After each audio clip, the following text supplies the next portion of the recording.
Welcome, everyone.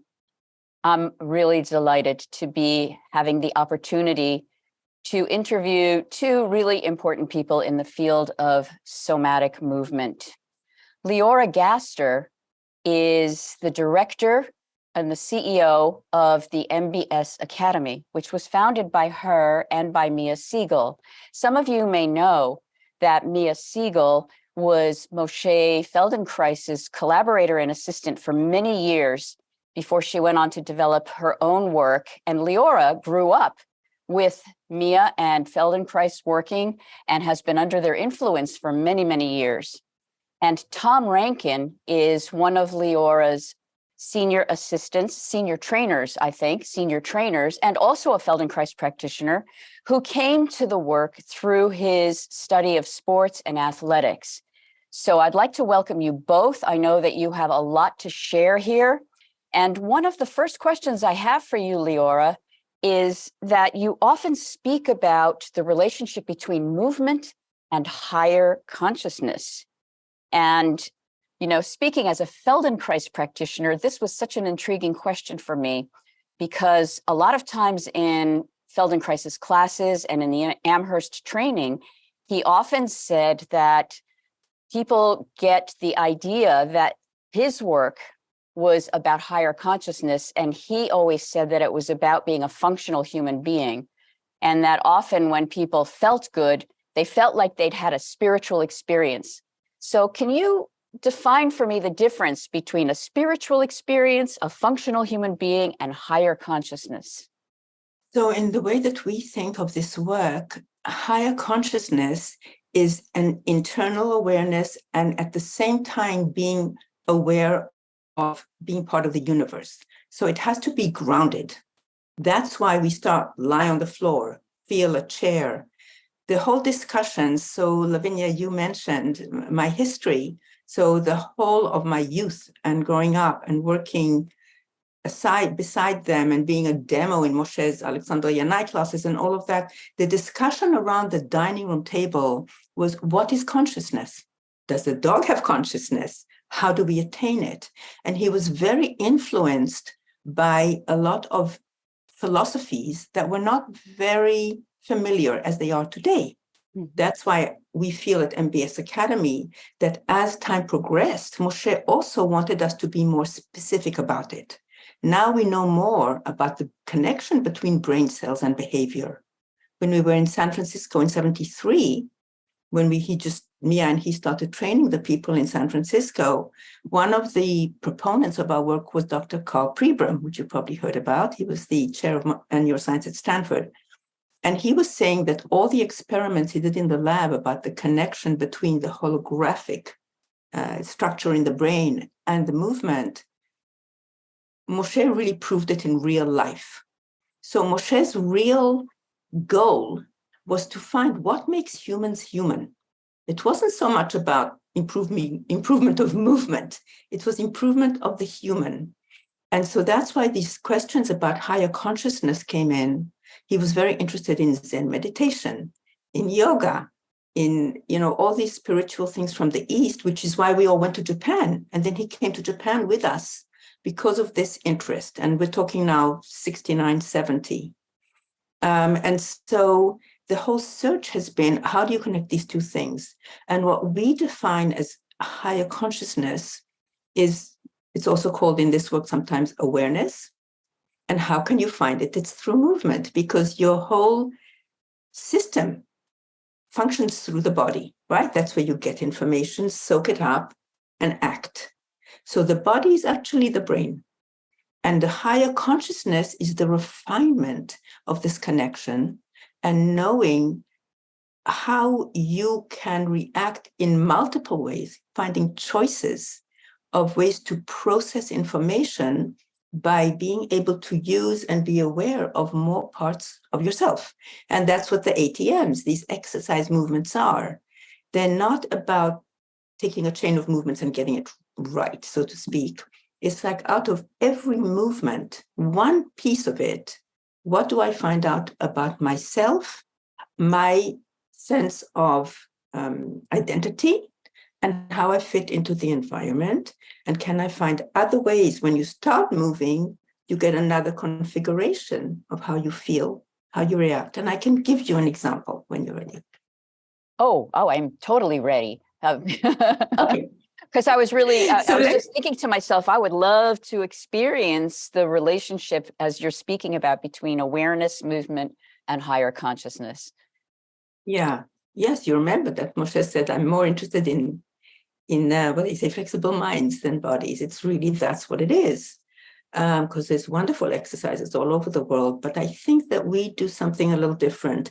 So let's take a very simple movement, which is the movement of saying yes, right? We say this all day long. So we say, please, look down and look up. Say yes. So can I do it with you? And yes, please. And anybody who's in the audience who wants to try. So lower and raise your head as if to look down and look up. And you can all see that what's moving mostly is the neck, right? Now, why do we always do that?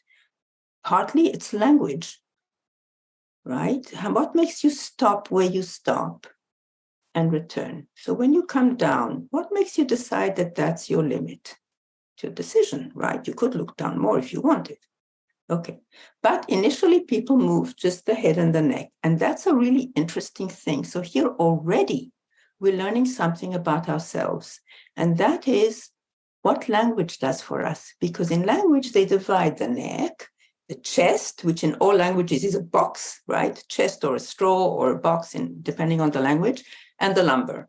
But in fact, it's one chain. And if you watch a child looking up and down, they just go like this. So already we're limiting ourselves by language. So language is good, but it can also be a problem. And then the way that we use it also reflects on our self-image. So here we take the smallest vertebrae in the body, take the heaviest organ, and doing all the work here. And I'll just digress a bit and say that how this then generalizes to therapy, which has become also, is that people have mostly neck problems and lower back problems. Why? Because the chest is held and there's a conflict between the areas that move and the areas that don't. And that's why you have this problem. So if already you take a child and you say, okay, again, I can say to everyone, feel the contact of your sitting bones with a chair and lower and raise your head as if to look down and up. And a child learns, how far down do you feel this movement? If your spine is one chain, what makes you decide to stop there? If I said, Lavinia, how about if you wanted to really look at something that fell on the floor? Look down as if to, yeah. So immediately more things get involved, more of yourself. But when we constrain, you can do it, right? But the initial choice or the self-image was just to do up to here. And then we start relating it. Okay, so when you did that, Lavinia, so beautifully, everything together, please do it again and everybody can do it. Notice, is your weight on the chair shifting? If you really look down, if your intention is clear and all of you wants to look down, is there a shifting of your weight on the chair? So immediately we're combining the self-image with the intention of who I am, my consciousness, my goal, and the connection to a grounded, neutral thing like a chair. Sometimes we do it lying on the floor, right? Sometimes standing. So this is one piece, is this connection of the physical with the intention, with self-image and language. Above and beyond that, when you look down and look up, do you breathe in or do you breathe out? Notice. So again, lower your head as if to look at the floor. Are you breathing in or are you breathing out?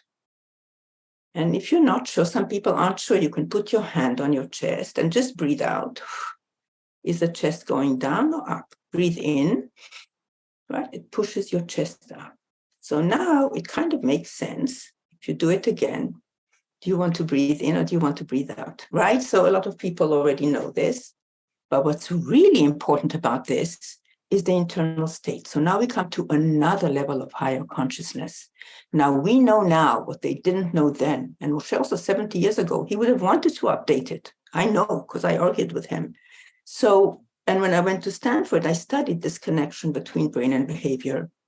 If you ask somebody to think about something sad or emotional, they go like this, or really deep, like the thinking man, Rodin's thinking man. People go like this. Right? That's it. And you're familiar. It's a posture that's so built in our DNA. It's everybody understands it. You don't have to be a psychologist. If you ask somebody to think of something really happy, they always go, let me see, this image. Now, now the thing is that the eyes really do lead where we're thinking, because we process things. And this is something that I got from NLP as well. I have to give them credit because I'm an NLP trainer. The eye movements lead your thoughts as well, or they are reactive to your thoughts. So when you look up, the visual nerve goes straight to the visual cortex. So we make pictures. Let me see. They really mean let me see. They make pictures. People make pictures of what they like. And the feelings are inside. So we process the world in basically several modems, right? We have feelings, visuals, pictures, and words. We talk to ourselves. And also from the outside, we hear people speak, we see outside what happens and react to it, and we feel things. So we need to understand this process that happens between the outside and the inside of us so that we can master that process and not just be habitually reactive. Now, think about this, that if I say, please lower your head as if to look down and look up, it's connected with where your eyes are. It's connected with where your breathing is. And this emotional state of the breathing, if you think about it, it is an emotional state. Laughing, crying, is always this in.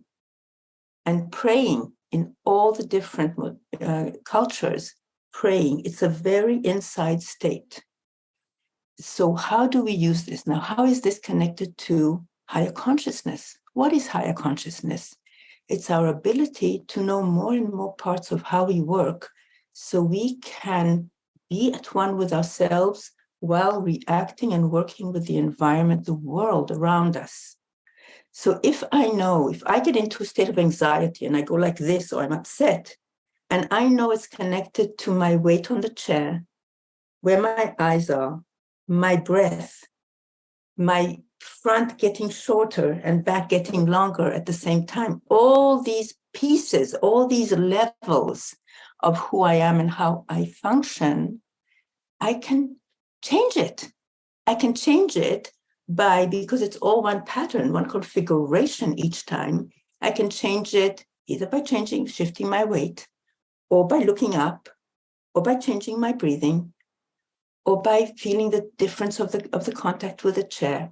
I have tools with which to master my internal state and be sensitive to the world around and how I'm affected by and affecting. And that's the last piece I'll say when I say affecting. I'm sorry if I'm being too lecturing, I have so many words, is if I speak to you from here, talk to you like this, or talk to you like that, I'm communicating a different thing. You have a different impression of me. I can either be like really haughty, or I can be really insecure, right? I'm putting out a different information. So I also need to be aware of what I'm projecting. So that's what I mean, the inside and being aware of the outside. And you don't need to go to meditate on a mountain for 3 years or do 25 ATMs without thinking, because even this little movement, even just changing it for an inch, changes the state and the communication. And that's how we see. Does that make sense? How we see the inner consciousness? Yeah, although I have to say that, how can I put this? There's so much already available from different somatic emotional studies, so many different people who've done research about physical patterns and breath patterns. And I mean, Moshé spoke about this kind of stuff all the time. But, so to me, this is not a new idea. What I'm trying to get to for myself from you is how is the way you teach it perhaps different?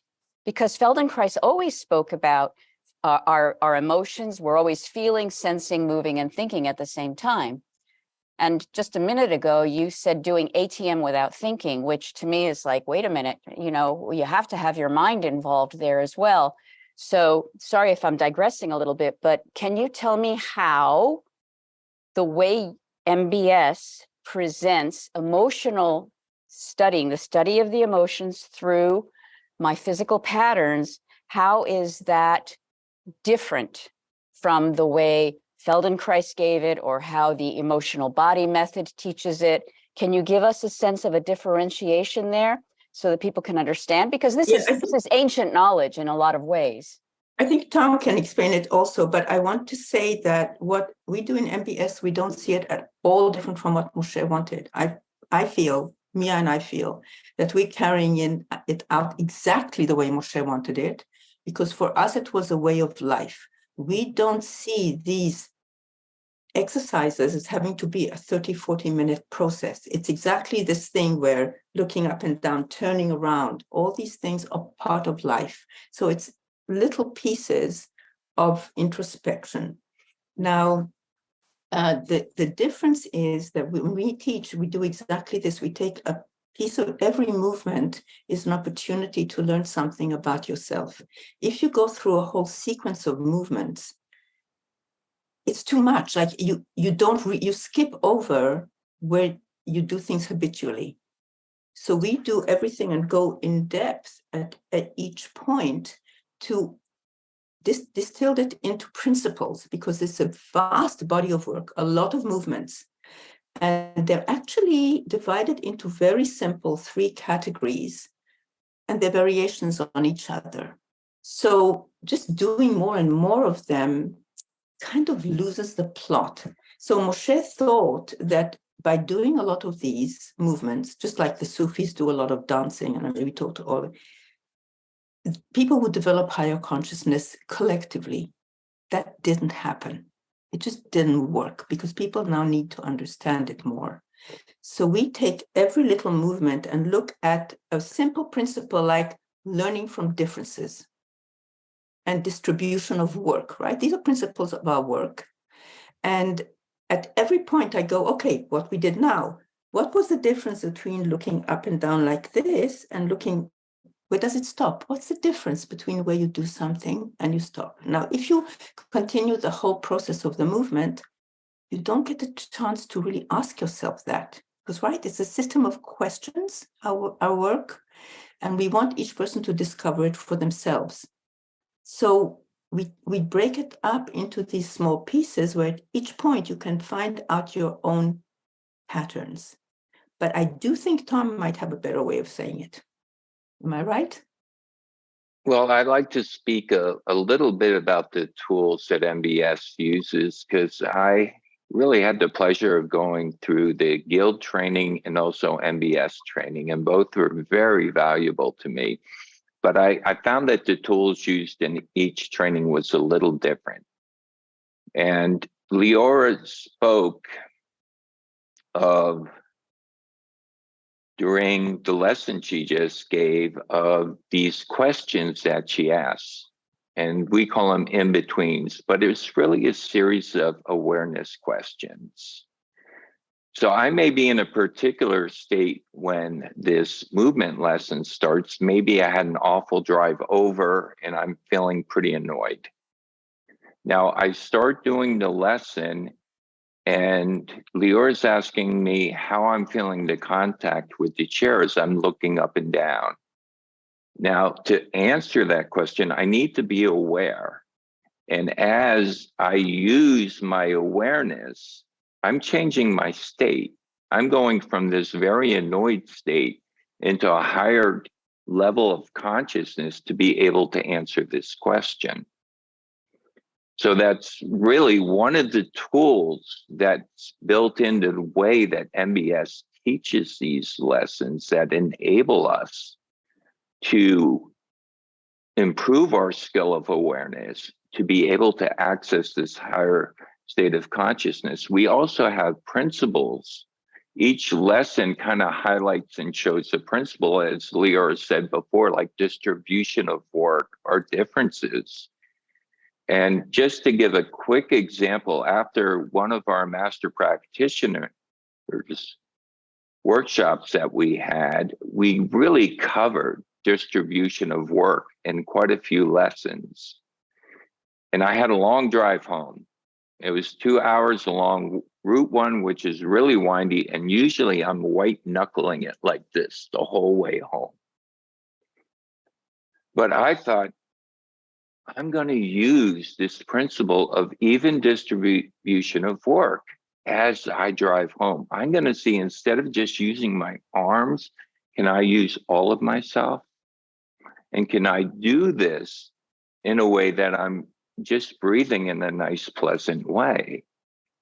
And by going through this process, I was putting myself into a state of higher consciousness, which made the driving much more pleasant to do. And plus, I got much better gas mileage too, to boot. So these tools that are built into every lesson, it's a vehicle that we can use to access this higher level of consciousness whenever we choose to. So I don't have to meditate for a half hour or do a yoga class, that I can use these tools that I've learned in the movement lessons and apply them when I wish to change my state to a more optimal state, to do the things that I want to do to improve the process, whether it's driving, washing the dishes, or walking my dog. Thanks, Tom. Can I just add something? Because I want to come back also to that question. So what's the difference between, right? Because as you say, Lavinia, every ATM does that. We just make it explicit because I've had a chance to step back and code everything. So when I talk about distribution of work or learning from differences, we choose what is the message we want to give with each lesson. And we take this piece and highlight it through simple questions. So because what's really complicated about working with people is that everything includes everything, the thoughts, every part of the body. But if you want to give people tools to learn about themselves, you need to pare it down. So this lesson, for example, of looking up and down, it is about distribution of work, right? How do I do this? But it's also about learning from differences. So I highlight that. And not only this, there's two other elements that tie into it, which I make explicit. One is the social implication, because if we start learning about learning from differences, we start looking at differences as a positive thing instead of, in our culture, it's about competing, everybody needs to be the same kind of thing. So respecting and learning from differences in myself, learning from the differences between the two sides of my body. I mean, there's many different, levels of that.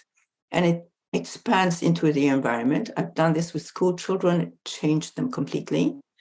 And then the distribution of work, same thing, working in a team. So it generalizes into life. And if you're going to teach this work, if from each movement, they get out that amount of information to process, because you go through it deep and connected to groundedness. What can the ground teach me? Because it's objective. I think that adds a lot more content to each movement and series of movements. Does that answer a little bit? Yeah, I understand what you're saying, and I love the idea and have always loved the idea of analyzing the awareness through movement lessons for myself and finding ways to bring them forward in a practical way for people by finding those exact things, because the principles that you're speaking of are principles, of course, again, that Feldenkrais spoke about a lot. The distribution of effort. Tom, as you were talking about driving, I thought about, the surgeon's hands lesson, and how, he spoke about the distribution of effort in that lesson. So I think that what I'm getting slowly is that what you're defining as higher consciousness is actually what it really means to be a fully realized human. Would that be a fair thing to say? People have a tendency to see higher consciousness and they think about the mountaintop. They think that, suddenly something's going to come down into us and I will have an aura around me, where what you're saying is that higher consciousness is almost like our birthright, but we've forgotten it. Would that be a fair thing to say? Definitely. I mean, growing up with this work, just this whole anger about children having to wear these stiff shoes and immediately being disconnected from the ground and from themselves. It's all about remaining connected to yourself, knowing yourself. I absolutely agree with you. And I want to also just add a dimension here, which is the hands-on work, which is exactly parallel to the exercises. So what Tom was talking about, these in-betweens, I call them in-betweens, it's the tongue-in-cheek, because those are the awareness questions. You have to select them very carefully. You can't just throw so many, notice this, notice that, where's your ear, where's your mouth?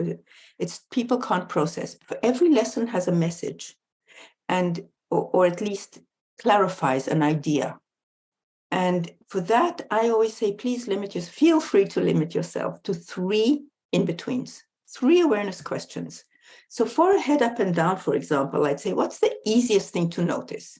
Is what's getting small, what's getting long, right? Every 6-year-old can understand it. And where does it move and where does it not move, right? What's the difference between these things? That's where you put your hands for an FI. Because people often come to us and they go, how do I start an FI? When do I end an FI? What is an FI? It can't be divorced from the ATM. It's the same thing.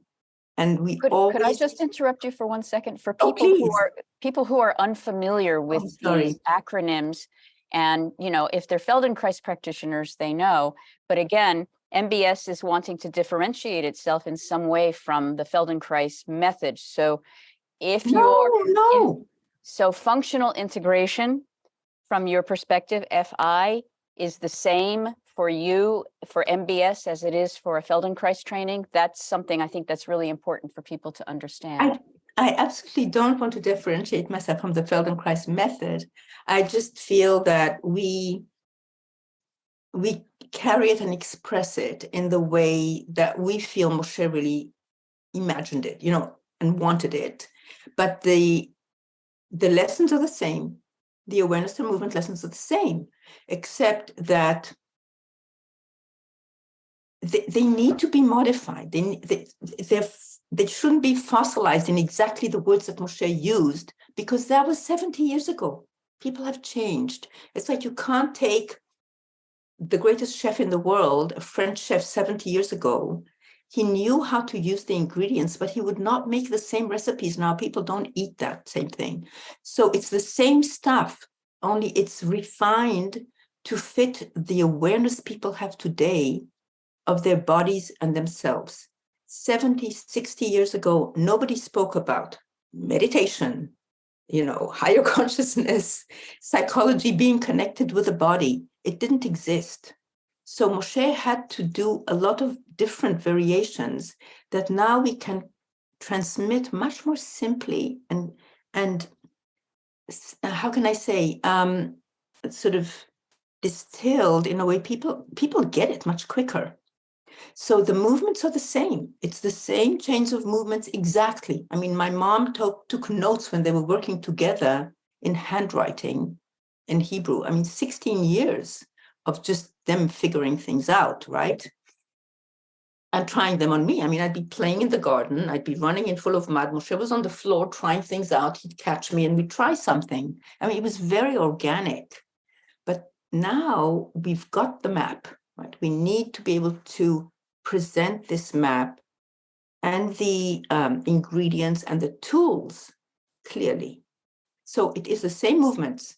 The difference about the FIs, when Moshé and Mia were doing FIs, they had two beds side by side. I remember in his brother's apartment downstairs, side by side. And a lesson, a hands-on lesson, what Lavinia, you were saying is called functional integration, the FI, which we all do, no more than 20 minutes. That was it. And then when we went to Japan and we were introduced Moshé to Noguchi, which is a whole other story, it was 5 minutes.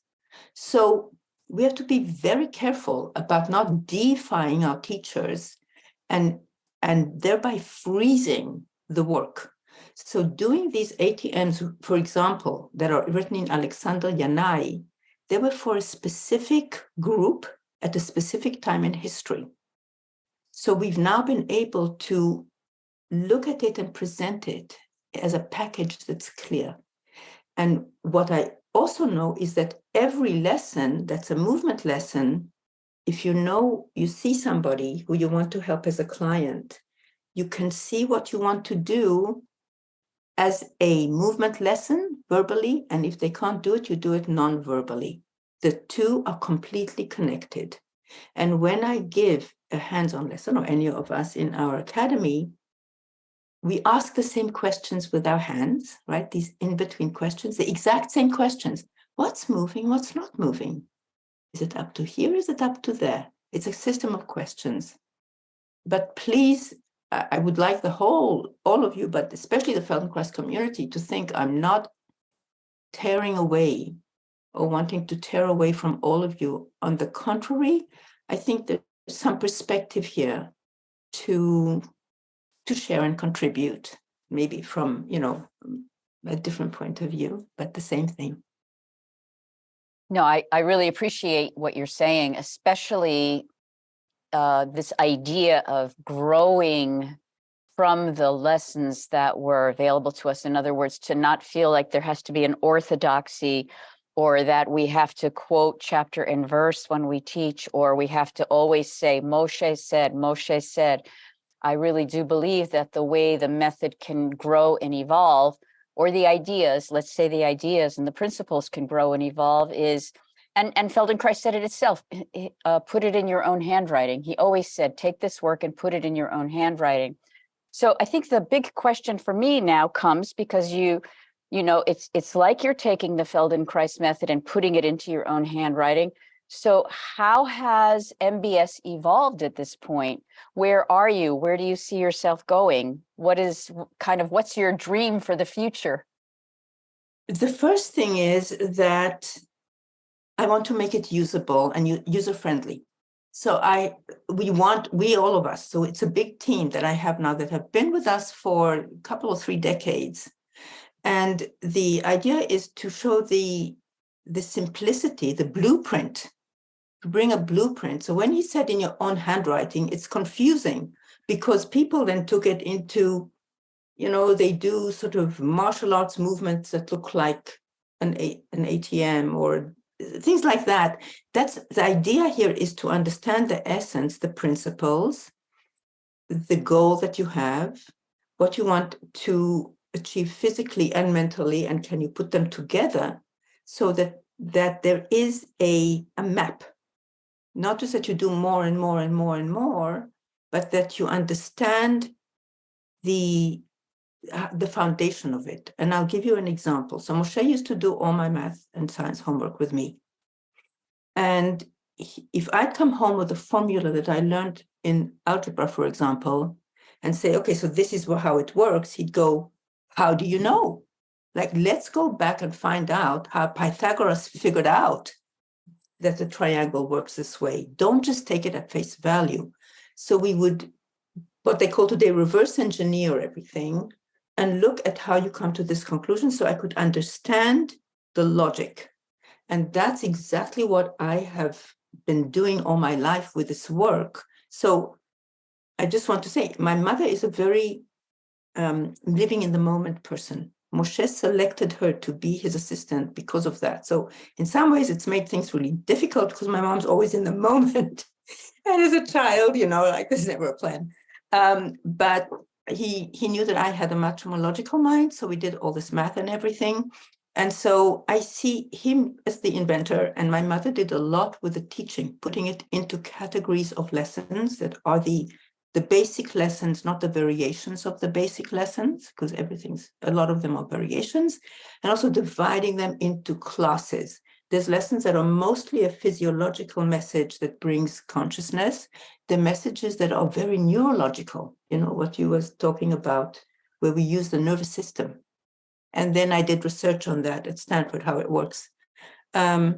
And there's lessons that are very much more in the imagination, like you barely move, you're only thinking, like the eyes, right? So there's these categories, but within them, there's an order in this whole vast body of movement. And what I like to do, especially when people come to us from the guilds and the other disciplines, even physiotherapy or something like that, is show these patterns, show the blueprint, hand it over. And that's when I say people do whatever you can with it, because they know where it's coming from. And I hope that's what I succeeded to do in coding, because Moshé didn't code it. He taught chains of it, but it's very difficult, when you're in it. I have the perspective. I'm like almost 70 years old now. I've had a chance to argue with him. People take him as a guru. For me, he was just this annoying uncle, right? Who was always talking. And so I wasn't afraid to ask and challenge. So I think that I'm very open to people challenging me about these ideas when they come up. And I think that's what we offer. I don't know if that's enough, though. Oh, I'm sure it's enough. I was actually going to just ask you, so what does an MBS training look like? I mean, is it, as you know, a Feldenkrais training is 4 years and broken up over time, with certain principles that the different trainers are bringing across. How does MBS do it? Is it the same thing? Is it something different? I have something to say about it, but before that, I saw Tom might have wanted to add something, right, Tom? I saw you. Well, I just wanted to add, because we were talking what MBS is planning for the future. And we have a program that we're developing now that we're very excited about, called Yes, I Can. And the first one will be Yes, I Can Have a Healthy Back. Like meditation, like for many people, to ask them to sit on a cushion and stare for 45 minutes at a wall is going to be asking too much. The majority of people are not going to do that. So what we thought, for the people who have trouble doing a traditional Feldenkrais class on the floor for 45 minutes or an hour, we thought we would make a program so they can get experience, a taste of Feldenkrais in a much easier format. So we're filming the videos, and it's going to be 5 to 10 minute movement lessons, but also with skeleton demonstrations and the explanations like the principles we're talking about today. So people can do this at their own time, their own place, whenever they want, and really start to get an understanding what this work is about. And then if they want to get into it deeper, we have trainings and other things. Thank you. So I'll get back to your question also, Lavinia, about how does the training look? So our trainings are shorter because we teach in a very condensed way, because I give the model, I give the map. They don't have, then people know how to apply it to a lot of other things, right? Or every other ATM you do, you know what you're looking for. So we always start just lie on the ground, right? And do a couple of movements with the specific questions that we know go with these movements.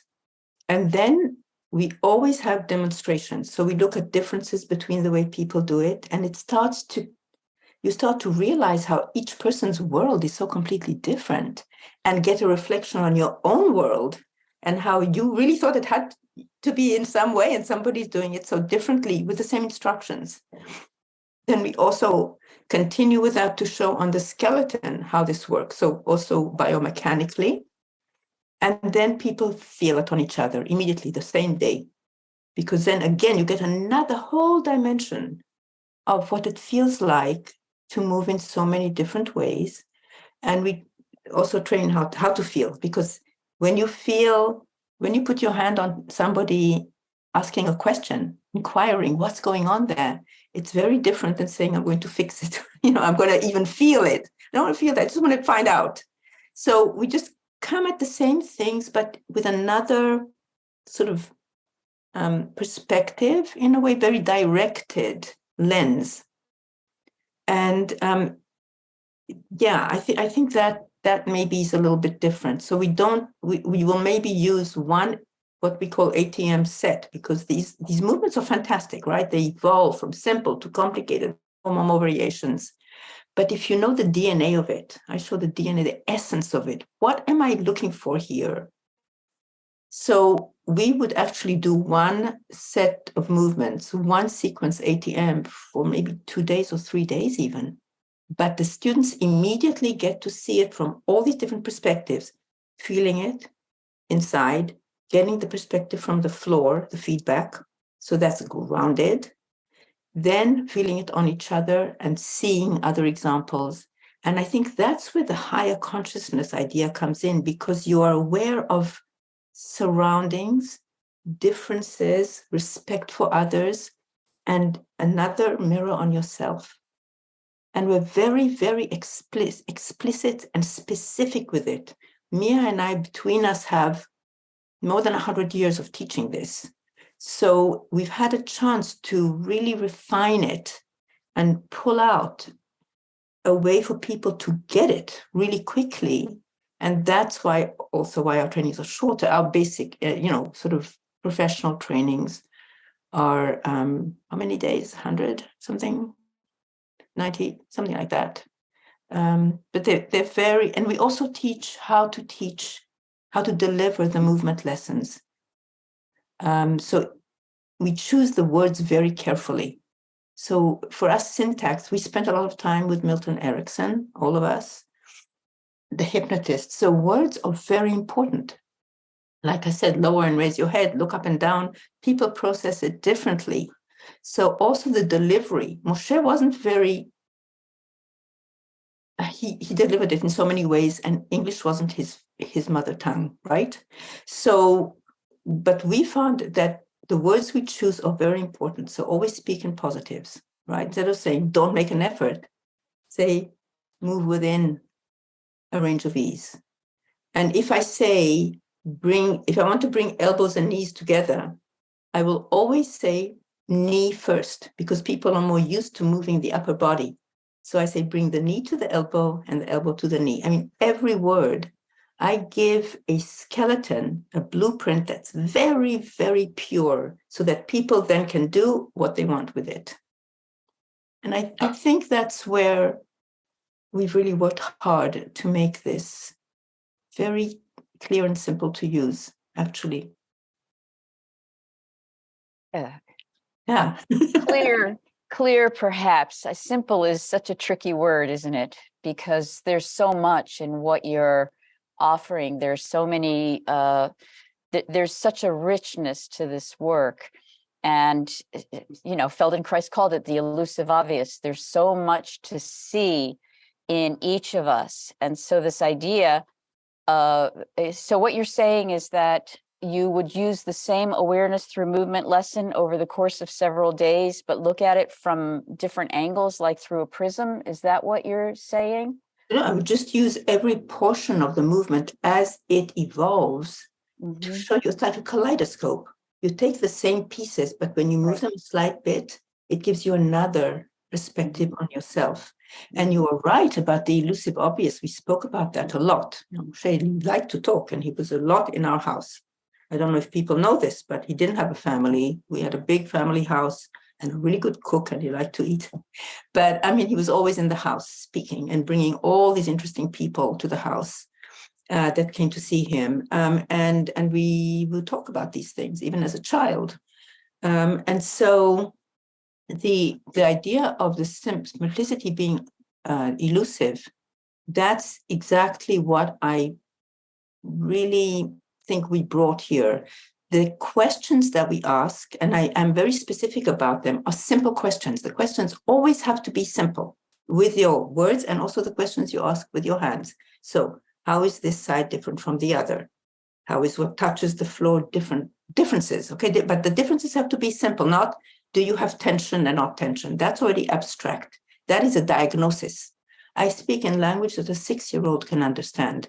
Is it higher? Is it lower? Is it bigger? Is it smaller? To really make it grounded, because it's so philosophical.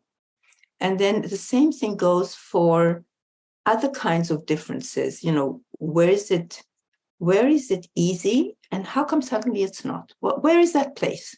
And go back and find out. You know, so yes, it's elusive, but you can make it specific. We have managed. I have an actual list of questions. And it's so hard to stay within them at the beginning, because we are, as humans, we want to draw conclusions.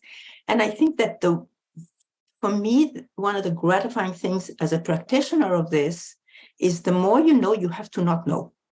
Because if you come to it, so it's really great to come to a student or a client or a friend with ideas you want to contribute, because you have experience and you've studied it all your life and you've done it, you know what you're doing, you know kind of what you're after, but you also bring in your own limitations. And every person is a world in themselves, completely. They know themselves, they're inside themselves. So I have to come really not knowing and just going, okay, what's going on here? What am I actually seeing? And I stand back with my students and say, let's look through like Mia's eyes, Moshé's eyes. What are you seeing? And I remember as a child, somebody came to Moshé with a hand problem. And I still remember, he looked at the hand. I thought, he looks at it like he's never seen a hand in his life. He was just like, what's really going on here? And it's very challenging and yet very gratifying to say, wait a sec, I don't really need to know anything. I just want to look at what is here now. Mm-hmm. And if I may just say one more thing, and that is that this is a very big thing about higher consciousness, is this thing about meditation and being in the moment. And you know it well, I'm sure, Lavinia. When you're doing one of these exercise lessons, these ATMs, awareness through movement things, you are in the moment. And you can't think about your shopping list and your argument with your, friend or something like this. Now, we spoke about that a lot, and Moshé was very interested in meditation and in Zen, especially the sitting Zazen. And he said, look, if that's what all the monks through all the ages and all the people that are looking for higher consciousness, they really strive and spend years and years sitting there trying to think of nothing, because it's very difficult, just being. I have another way to train my brain to do this. And really, these ATMs, they train your brain to be present in the moment, so that then you can capture that moment of total alignment when you're walking your dog or doing your dishes. Mm-hmm. But it's much easier to do that through movement than through when you stop it. The brain doesn't know it stops here, right? So if you're sitting still and really trying to think of nothing, it's very difficult. So one of the roadmaps to higher consciousness is this thing of doing it through movement. And that's why he called it awareness through movement. Yeah. And what a gift. What a legacy for all of us, right?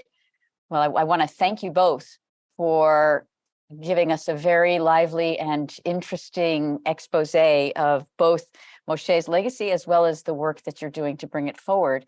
Do you have anything that you want to say in closing for our audience, either one of you? Having gone through the training, I would like to let people know that we're talking about movement patterns, the ability to feel a movement pattern within yourself, but also to see the movement pattern in another person and feel the movement pattern in another person.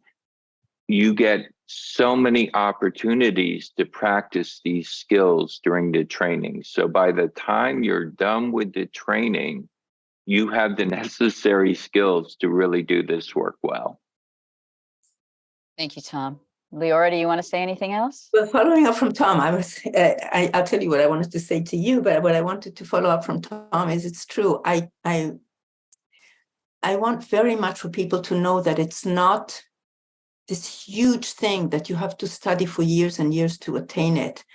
We can show it to anybody, and to children within half an hour, they will learn something new about themselves. So anybody can do it. It is really, it's attainable and friendly and user friendly. We don't need to be professors for it. It's part of life. It's for me, it's another language, right? It's not something that I do separately from my life, like lie on the floor and have to do it. That's one thing. So you're all welcome to join all of us, including, everybody who does this work and experience it. But what I wanted to say actually was to thank you, Lavinia, for being such a wonderful, open-minded, generous listener and facilitator.